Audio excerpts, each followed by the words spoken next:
Bij u thuis is de regel, 1 keer in je leven moet je in Peeses moddergat wezen. Want ze is nou zelf.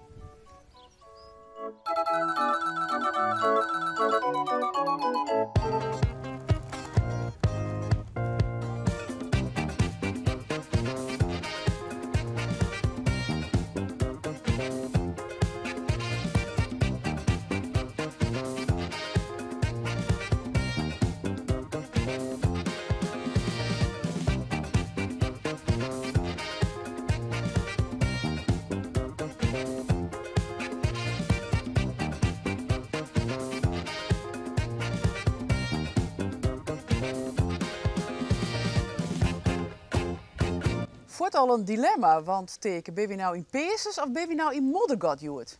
Nou, dat zal ik je vertellen. Ik sta in moddergat en daar stiert in Peeses. Oh!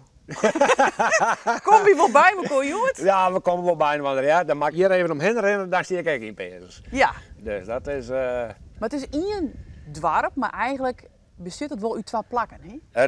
Het ben 2 dorpen. Die zien we erom lezen. Die vroeger scheiden waren door het rivierke de Peeses, wat hier dus rand had.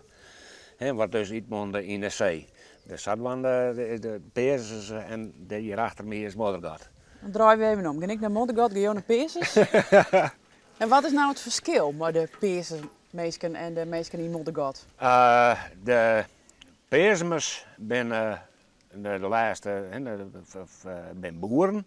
En de moddergatters zijn meer de viskers. En is er een verschil in mentaliteit? Ja, als je de boeren zijn wat meer ingetogen en wat rustiger. En de viskers, nou, dat is een roeger bestaan, dus die ben ik wat roeger in het taalgebruik, om zo maar te zeggen. En wat ben je? Ik ben Nienpadder. Je kunt je net echt omheen, hè, als je in Peeses moddergat binnen. Als je in Peeses moddergat binnen, dan kom je automatisch hierheen. Dat is toch een van de belangrijkste onderdelen van de geschiedenis van moddergat. Ja, de ramp. De ramp van 1883. Onderhoed zit het nog steeds, is nog steeds onwezig. Ja, maar ja, dat werken hele 83 mensen die zijn hier uit het dorp bijgerukt worden. Wat behalveverdieners weer, wat zorgen voor inkomen van de familie, zit dat voort. Vrouwen die blijven alleen nog achter, maar ja, die ja, dus nou, die hebben mij giften en de kerken konden ze hun wat raar, maar dat wie beter jarmoed. En het speelt altijd mee in, want eigenlijk de geschiedenis van de familie is ergens abrupt, zit aan een einde in. Ja, ja. Ja, als je de stamboom neigt en dan in één houdt het abrupt ook. Ja. Is er nou ook vakken van Peeses of van moddergat?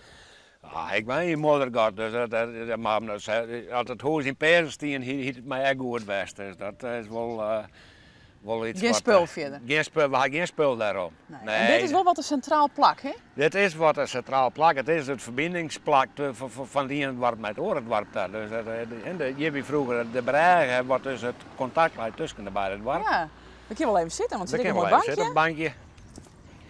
Denk op mijn moeder, daar lijkt wat moeder op. Jeetje, en dat in Peeses. Ja.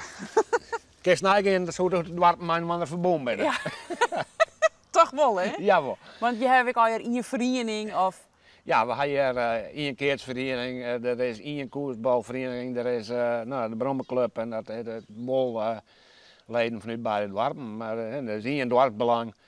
En als het is jong, dan hebben we hier op de hoeken een vuurwerkshow. Dan de jeugd in beide dorpen, die halen gewoon dan bij de Dwarendel, die halen geld op en dan wordt het inzamelen en dan wordt om 11 jongens, dan wordt het vuurwerk hier afstutten. En dat is Jirik? Dat is hier op de hoeken. Ja, wel meerskippelijk. Heel meerskippelijk hier, ja. Ja, die meerskipzin is hier wel sterk. Collega Johanne Brinkman, die zegt hier in het Vissershuis, het museum.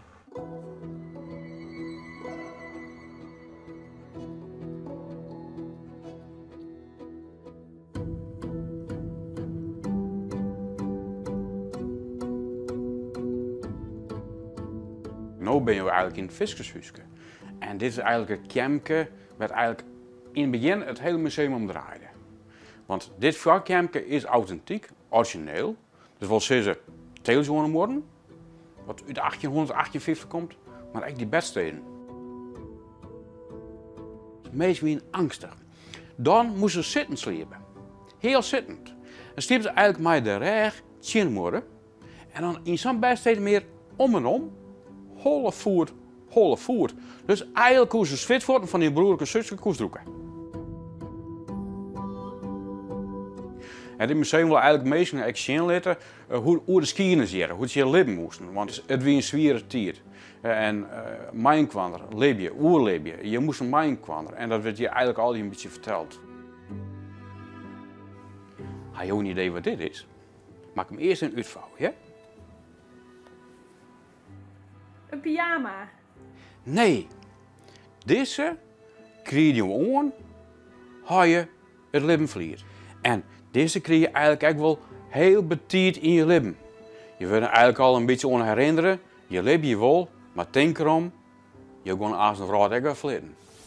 En naast het museum ben het Marloes in dit prachtige huisje. Mag ik dadelijk eens even binnen? Oh, ze zit in de tuin. Hoe is het om je te weeën? Die toeristen die snap ik wel, hè, dat die hier zo nou dan even komen. Maar echt je weeën in Peerses Moddergat? Joehoe! Hey, Hallo! hallo. Nou, Daar ben je. dit is toch het paradies, of Ja, net? mooi hè? Ja. Nou, dat horen we inderdaad wel vaker hoor, dat het hier zo mooi is. Die En wij tuin. genieten ook, Oh, ja. prachtig. Hoop werk, maar Dat heb ik wel leuk. dan heb je ook wat. Dan heb je ook wat, hè? Ja. En Jo ben niet daar. Ja, dat is mijn moeder en die woont in de mantelzorgwoning. En sinds In de een jaar of achtertuin? 3, ja, bij ons in de achtertuin.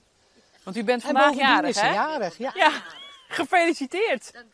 Coronaproof. Coronaproof, ja, inderdaad. Ik wil wel even bingen. Nou, want dat ik gaan we zie doen. dat en dan denk ik, wauw, wat Nou. een snoeperig huisje. Laten we er naartoe lopen. Wie het leeft op het eerste gezicht. Ja, zeker. Ik kom oorspronkelijk uit Gouda. En, maar verliefd geworden op een Fries. Oh ja, Ja. dan moet je, hè. Nou, welkom. Och. Dit is het. En Grutter wordt het net. Nee, want het is een rijksmonument. Guillaume maar voor, ik ga er staan. Nou hebben we hier gelukkig nog de keuken.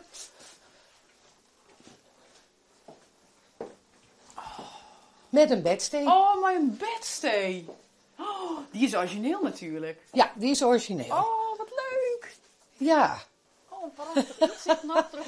daar kan je zeker met die windkracht 9 heerlijk in liggen hoor. Leuk hè? Ja, maar wennen het ik noffelijk, want ik vind het schattig en snoeperig, maar er zitten natuurlijk Ja. wel beperkingen aan. Ja, maar niet veel. Nee? Nee, de enige beperking die eraan zit is dat je af en toe een pissebed of een muis ziet lopen. Oh, ja. En dat ja, is wat ja. minder. Maar zoals wij hier samen wonen, geen probleem. Het is niet geïsoleerd, het heeft geen dubbele beglazing, maar we hebben luiken. Dus als de windkracht 9 is, dan hebben we geen last. Want waarom woon je Wenny? Ja, ik denk dat het te maken heeft met een verhaaltje wat mijn ouders vroeger aan mij vertelden. Die hadden het altijd over kaboutertjes in een klein huisje met kleine raampjes. En die woonden in het bos. En die vonden het heerlijk daar. Maar als de winter kwam, dan moesten ze naar de grote stad. Want dan moesten ze natuurlijk eten gaan halen. En dat gevoel, dat had ik hier direct in dit huis. En zodoende zijn we hier terechtgekomen. Maar dit uurtje, jij woont aan de ene kant de zee en aan de andere kant heb je dit. Ja, heerlijk toch? Ja, hier geniet je van. Wat moet je nou nog meer? Nou, ik zou zeggen, Peerses is simmer in Friesland. En zeker ik, Moddergat, simmer in Friesland. En je kunt er wel vaker heen als een keer, vind ik. Mooi, dan ben we in bedaard.